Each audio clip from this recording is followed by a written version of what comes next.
Hey Lovebugs, so today is a tutorial featuring the look that I'm wearing right here. It's a different, very painterly type of look, and I'll tell you a little bit of the technique I'm using and how I was inspired a little bit more by my painting background. This is a very me type of look. I know it's not to everybody's taste, but I hope that you at least enjoy watching me create it. And if you'd like to recreate it at home, you can absolutely use any products that you already have. I hope that you enjoy this fun change of pace. If you are new to my channel, thank you for checking my video out. I hope that you end up subscribing to join my Cake Face family. We would love to have you. And if you're a returning friend, yay! We made 3,000. Woohoo! Love you lots, and let's get this started.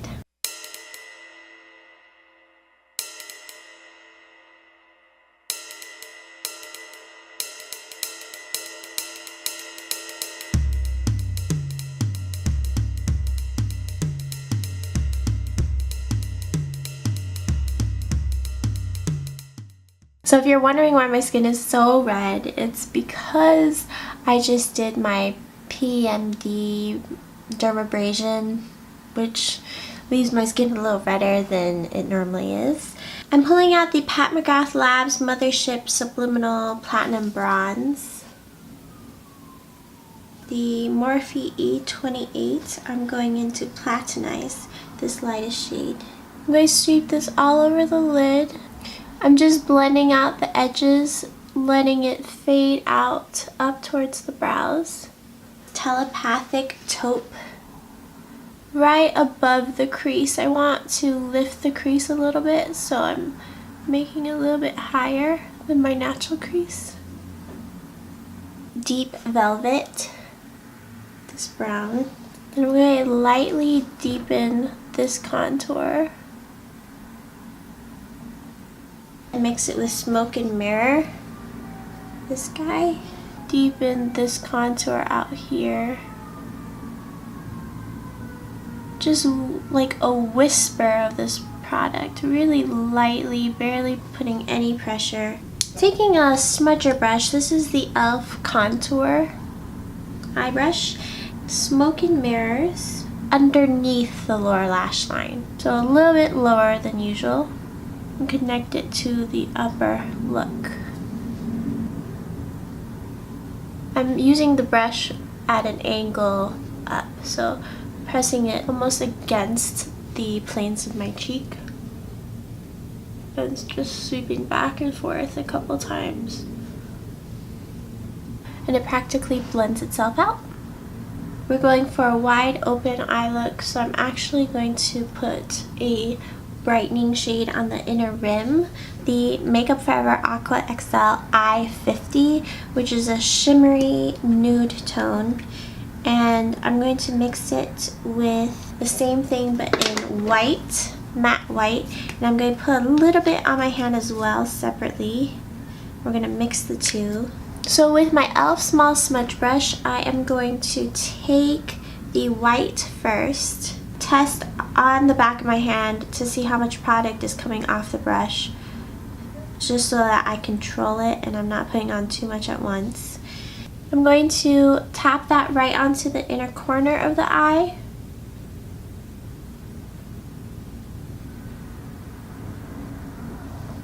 Again, don't forget to go back and forth between your eyes so that they're symmetrical, especially when you're blending two shadows like what we're going to be doing. You kind of want to keep everything at the same pace, otherwise your brush is going to have residual of the darker shade if you go in with it. Or to avoid having to do that, you could keep separate brushes for your separate colors, but the blending part of it is going to be a little bit more tedious. Okay, so that's in the inner corner. I'm going to bring this onto the lower lash line. I'm bringing it into the inner corner and sweeping it outward, tapping it onto the actual lash line. I'm tapping it onto the waterline as well.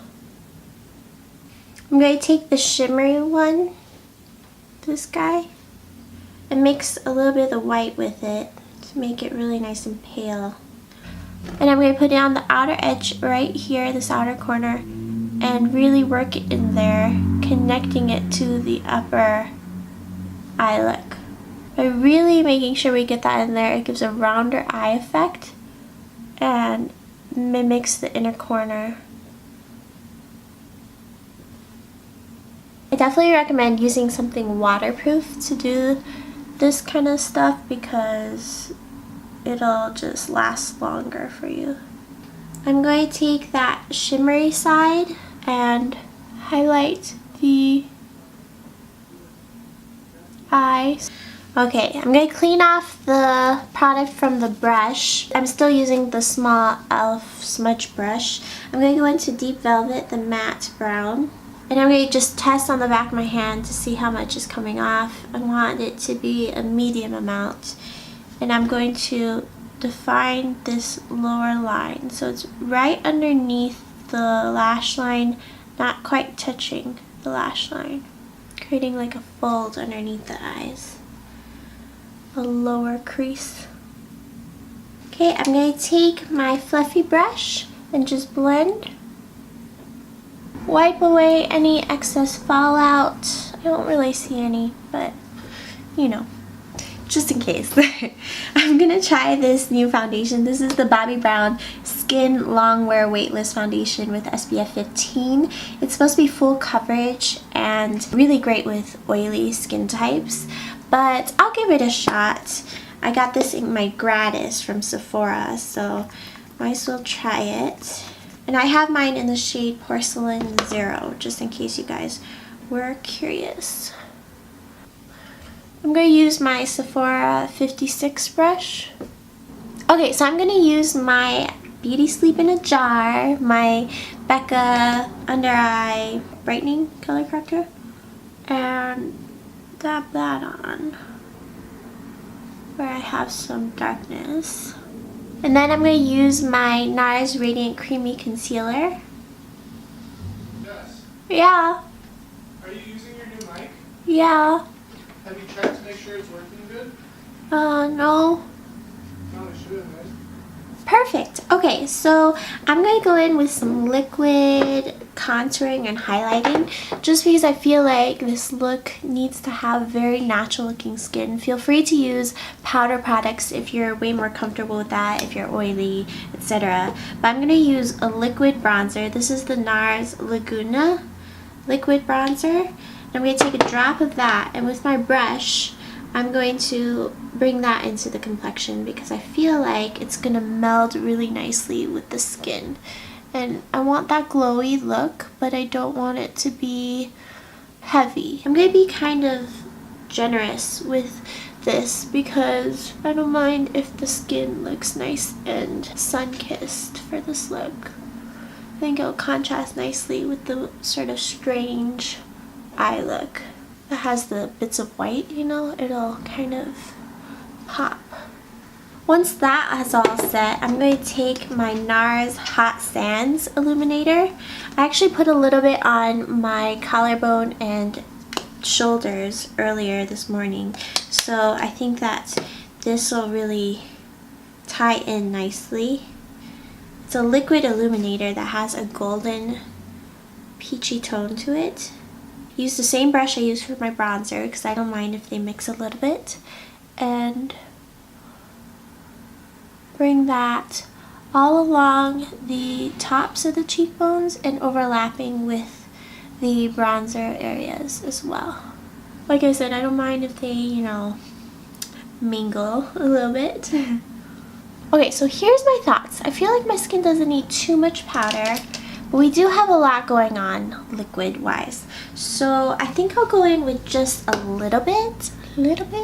This is the Becca Hydra Mist Set and Refresh Powder. It's really nice. I had a friend tell me that it didn't look nice on me, but I actually think it's pretty smooth and nice. It's still up in the air whether or not I think that this is the perfect powder. e.l.f. Ultimate Blending Brush. And it actually has a damp feeling on the skin. And I just press that right in So for blush, I have been obsessed with the blush in the Natasha Denona Daria palette.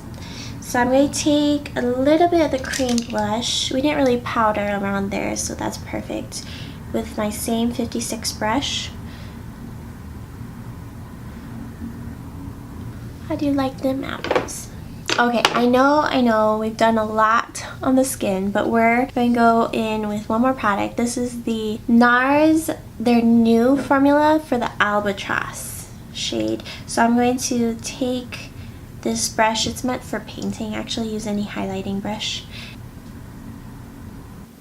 Okay, you guys, now for what I think is really the fun part. I'm going to take some more of that Aqua XL white cream shade. I'm actually going to use like a spoolie. I'm going to brush this through my brows. So I got some white here. Just going to brush it, coating the brow hairs.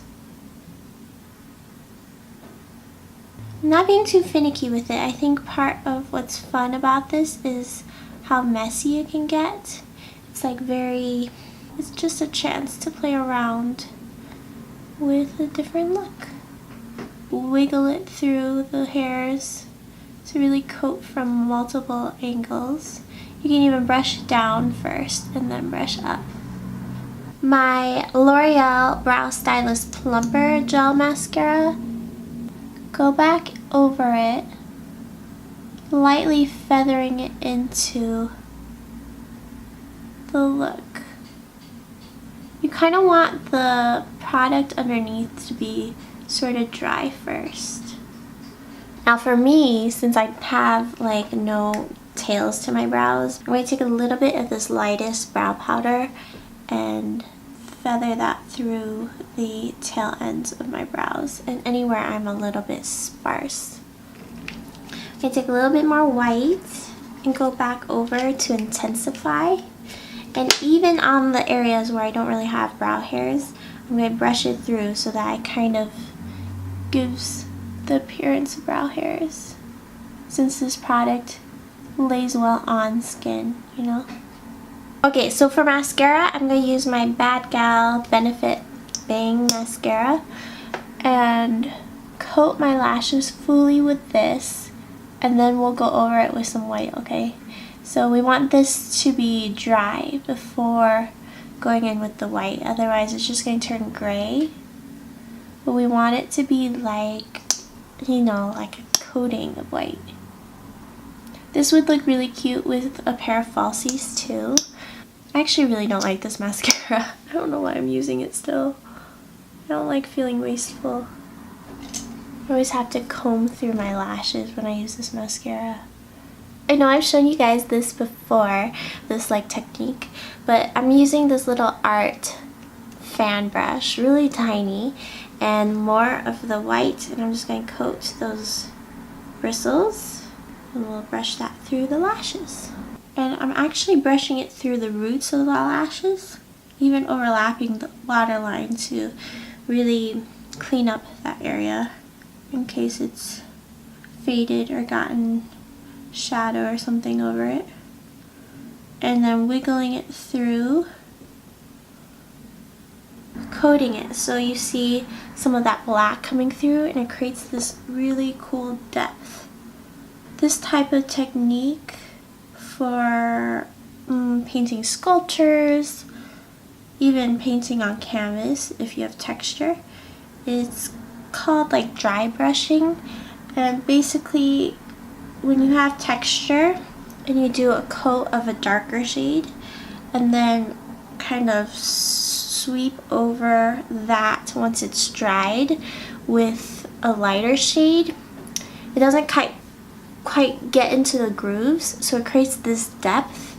And it's called dry brushing because you let the layer dry and then you use like a dry brush for that top layer, and it creates really cool, it like automatically highlights for you and creates a good sort of chiaroscuro or like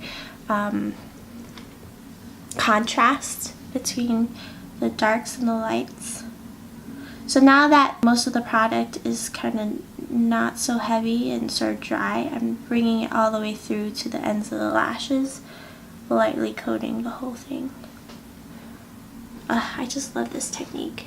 Okay, and then I'm going to do the same thing for the top lashes, but instead of the coating the roots, I'm going to coat the tips. Yes, we're doing like a frosted tip look. If you don't like it, you don't have to. As messy as you like. Before that dries, I like to kind of clean off the brush. I'm going to do a simple gloss. This one right here is called Californication, and it's a cool toned mauve. I'm going to see how this looks. If it doesn't look good, we'll switch it up. But it's sort of a pinky tone. Oh, did I say this is from Nars, and it's their Velvet Lip Glide formula. I'm actually changing the shape of my lips a little bit. Instead of doing the Cupid's bow, I'm going to do one more straight across. Kind of overlining. Because I thought that that would fit the overall look a little bit better. I would not recommend a super defined lip, like with a harsh edge. I chose this formula. You can also use like a NYX soft matte cream formula, something softer, because I feel like that fits the feel.